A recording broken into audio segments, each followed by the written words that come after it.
This is an intro to projectile motion. We're going to be covering why is x and y motion independent of each other, how do vector components work in projectile motion, and what are vector components. Finally, how do projectiles predictably move in the x direction and or y direction.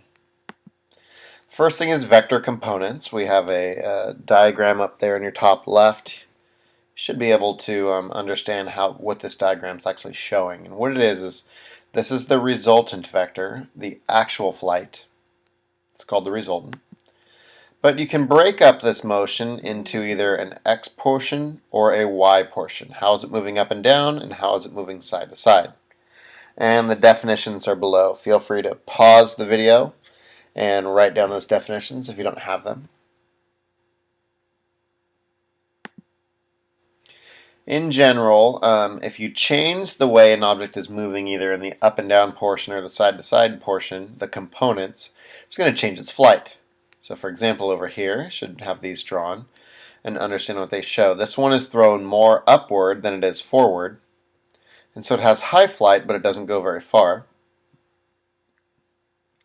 This one is thrown more forward but less up and down. So it goes forward a lot, but not very far, because it's not in the air long enough to really travel far. This, however, 45 degrees is like the perfect launch. It's the perfect combination of up and down motion for time and forward motion for distance. So a 45-degree angle always gets you the farthest launch. And then why does this happen?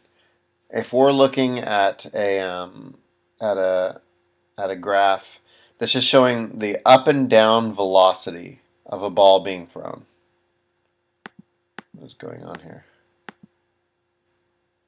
Right, so when we look at this, a ball being thrown, if we only pay attention to its up and down motion,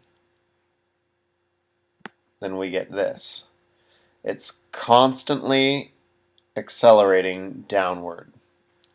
But if you look at the x motion, it's mostly flat. The velocity is mostly constant.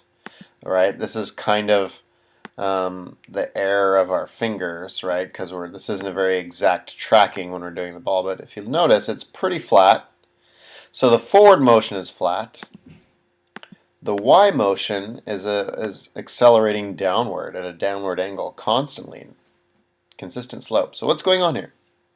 Well, this is what the part 2 is. Why do x and y motion independent? If you look at up and down, accelerating, forward motion, it's flat. So let's take a look at a car accident right here. And the reminder is that objects only accelerate if they feel a force in a certain direction. So if we have these cars running into each other, and this guy hits it with a little bit of, say, let's turn it. Say it hits like that.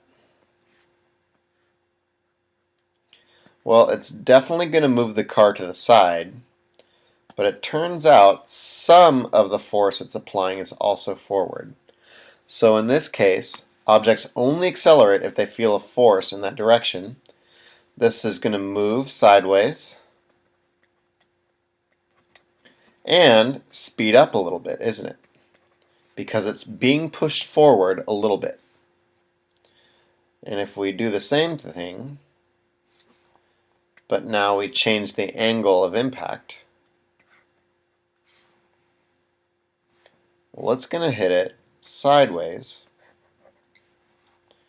and it's going to move it to the side for sure, but it's also going to hit backwards a little bit.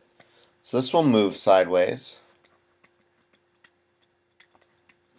and slow down, because some of the component is also against its motion, which would slow it down. Now finally, the last one would be this. Well, what happens if it's perfectly perpendicular? Is any part of it speeding it up? Nothing's pushing it forward. Nothing's pushing backwards. It's a completely perpendicular force. So we will say move sideways with no change in speed. It's neither going to speed up or slow down. And that's what happens with projectiles. As long as the force is perpendicular to motion, there will be a change in direction with no change in speed. I don't know what this is going to.